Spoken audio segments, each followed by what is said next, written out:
जी plus academy में आप सभी का स्वागत है। मेरा नाम है गौरव और आज हम इस वीडियो के माध्यम से सीखेंगे डेमोस्ट्रेटिव प्रोनाउन के बारे में। डेमोस्ट्रेटिव प्रोनाउन क्या होता है और डेमोस्ट्रेटिव प्रोनाउन में हमें क्या सीखने के लिए मिलता है। तो आइए स्टार्ट करते हैं आज की वीडियो। डेमोस्ट्रेटिव प्रोनाउन में सिर्फ हम 4 शब्दों को ही पढ़ते हैं और वो शब्द दिए गए हैं दिस, दैट, दीज और दूज। डेमोस्ट्रेटिव प्रोनाउन में सिर्फ हम 4 शब्द को ही पढ़ते हैं और वो शब्द होते हैं दिस, दैट, दीज और दोज। आइए इसकी एक बार डेफिनेशन के माध्यम से समझने का प्रयास करते हैं। इसकी डेफिनेशन होती है दे शो और पॉइंट टू पीपल थिंग्स। कह सकते हैं कि इसका प्रयोग किसी व्यक्ति या वस्तु की ओर संकेत यानी इशारा के लिए किया जाता है। संकेत या फिर इशारा के लिए किया जाता है। डेमोस्ट्रेटिव प्रोनाउन का प्रयोग हम वहां करते हैं जब किसी व्यक्ति या वस्तु की तरफ इशारा किया जाए। इसके आगे बात करते हैं कि दिस का मतलब क्या होता है। तो दिस का मतलब होता है ये या फिर कह सकते हैं ये। दैट का मतलब होता है वह या फिर कह सकते हैं वो। और ये दोनों आपके सिंगुलर सब्जेक्ट होते हैं। ये दोनों सिंगुलर सब्जेक्ट होते हैं और जब ये सिंगुलर सब्जेक्ट होते हैं तो इनके साथ हम सिंगुलर वर्ब का ही प्रयोग करते हैं।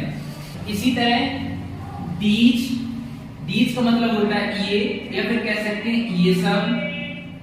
दोज, दोज का मतलब होता है वे या फिर कह सकते हैं वे सब। और ये दोनों आपके प्लूरल सब्जेक्ट होते हैं। प्लूरल सब्जेक्ट हिंदी में अगर बोले तो बहुवचन कर्ता। सिंगुलर सब्जेक्ट का हिंदी अर्थ होता है एक वचन कर्ता और प्लूरल सब्जेक्ट का हिंदी अर्थ होता है बहुवचन कर्ता।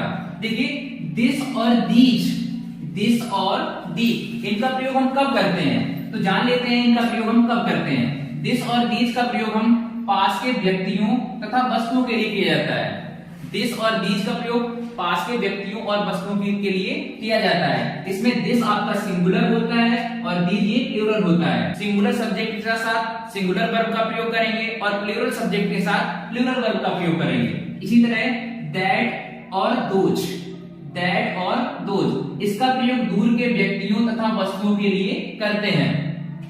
दैट और दोज का प्रयोग कब किया जाता है दूर के व्यक्तियों तथा वस्तुओं के लिए करते हैं। इसमें दैट सिंगुलर होता है और दोज प्लूरल होता है। और सिंगुलर सब्जेक्ट के साथ सिंगुलर वर्ब का प्रयोग करेंगे और प्लूरल सब्जेक्ट के साथ प्लूरल वर्ब का प्रयोग करेंगे। तो आइए कुछ एग्जांपल के माध्यम से समझ लेते हैं। पहला सेंटेंस दिया गया है यह एक कलम है तो हम इसे बनाएंगे दिस इज एक कलम तो लिखेंगे a pen. This is a pen, यह एक कलम है। अब देखिए वह एक लड़की है तो हम इसका अंग्रेजी में अनुवाद करेंगे, लिखेंगे दैट इज अ गर्ल। एक लड़की तो लिखेंगे अ गर्ल। इसी तरह अगला सेंटेंस दिया गया है यह कलम लाल है तो हम इसे बनाएंगे this pen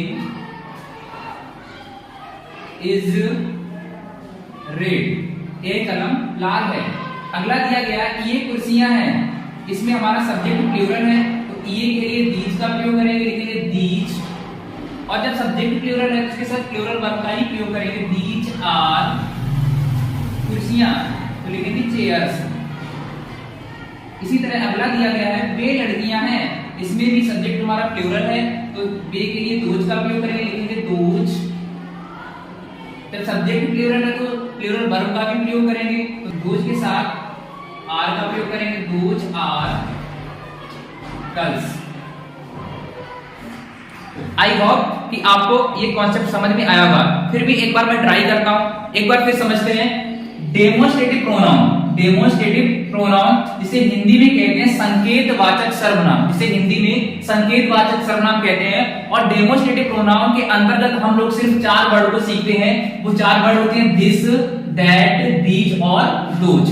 this, that, these और दोज। अगर इसकी डेफिनेशन की बात करें तो डेफिनेशन में इसकी होती है दे शो और पॉइंट टू पीपल और थिंग्स। कह सकते हैं कि इसका प्रयोग किसी व्यक्ति या वस्तु की ओर संकेत मतलब इशारा करने के लिए किया जाता है। किसी व्यक्ति या वस्तु की ओर संकेत या इशारा करने के लिए किया जाता है। दिस का मतलब होता है यह या फिर कह सकते हैं ये।